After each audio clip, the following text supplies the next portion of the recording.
The ancient church of St Laurence stands on a high ground overlooking the town of Frodsham in Cheshire.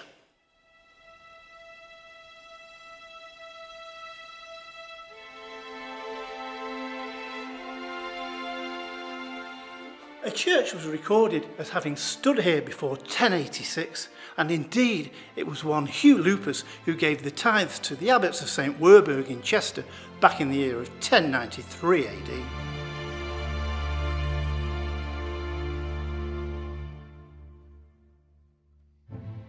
The structure of the church that we still see standing today dates right back to 1180. However, it's well worth noting that in the year of 1209 AD, one Ralph de Frodsham was the first vicar. Welcome to Rambles through history.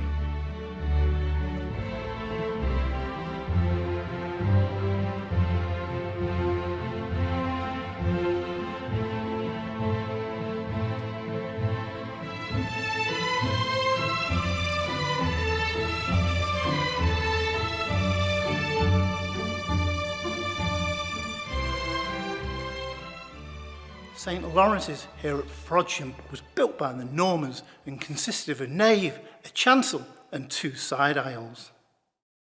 The church was remodelled during the 14th century, and it was at this time that the tower was built. It's believed that during the 16th century the north chapel and possibly the south chapel were added to the original structure. But between the years of 1880 to 1883, considerable rebuilding of the church took place, and this work was carried out by Bodley and Garner. As with many Cheshire churches, it's the churchyards that are wonderful places to explore. Indeed, within this churchyard is buried Prince Warabo, the teenage son of a Pobo of Nigeria, who attended the former manor house school in the town of Frodsham. Unfortunately, the prince died here in the year of 1882.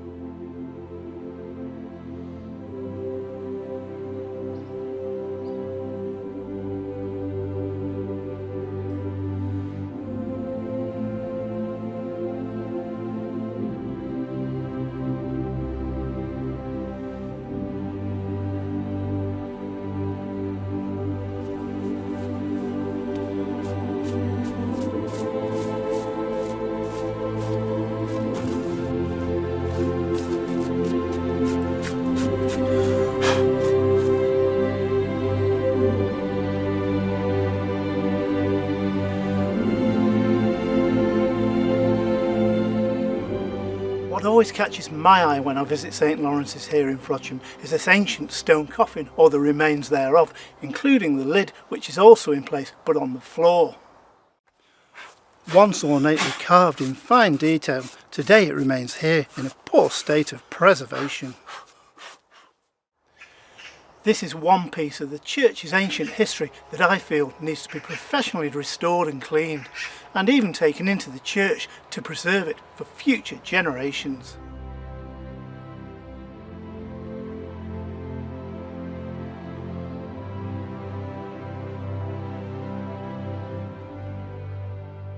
Every church has many tales to tell from its past history, some based on folklore and some based on fact. Well, here at St Laurence's there's no exception, and it has a great story of the longevity of its parishioners.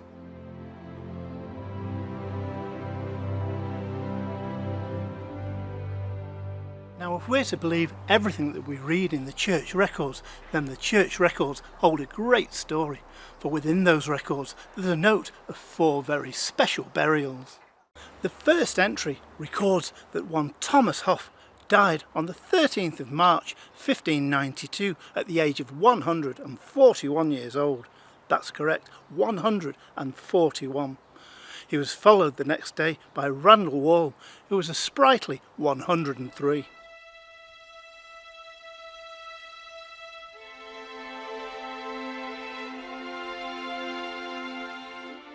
But this wasn't to be the end of such entries. For instance, on the 15th of April 1695, one Margaret de Knowles Helsby died aged 107. Another death of notable age happened on the 21st of November 1791 when Thomas Blaine died aged 102. Well, it seems to me if you wanted a very long and happy life centuries ago, then Frodsham was the place to be. The church registers began here in the year 1558 and record many other interesting events, and it's records such as these that give us so much valuable information today.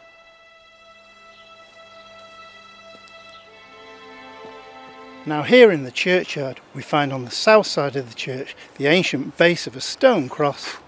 As ever, these bases were usually surmounted by a sundial, a practice often carried out in the 18th century.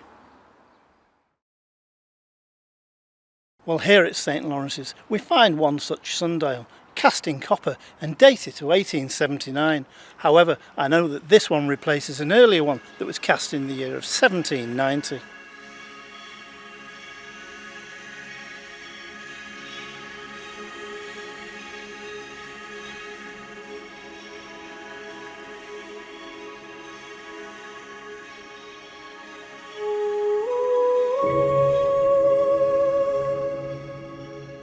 Almost every church that I visit tells me a story of past lives, beliefs and traditions, and today St Laurence's has certainly lived up to that reputation.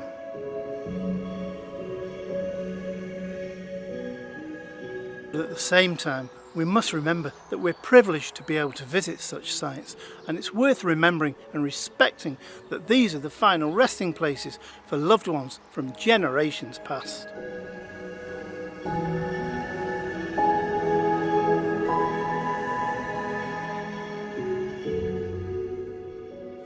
Well, I hope that you've enjoyed our latest ramble here at St Laurence's Church in Frodsham.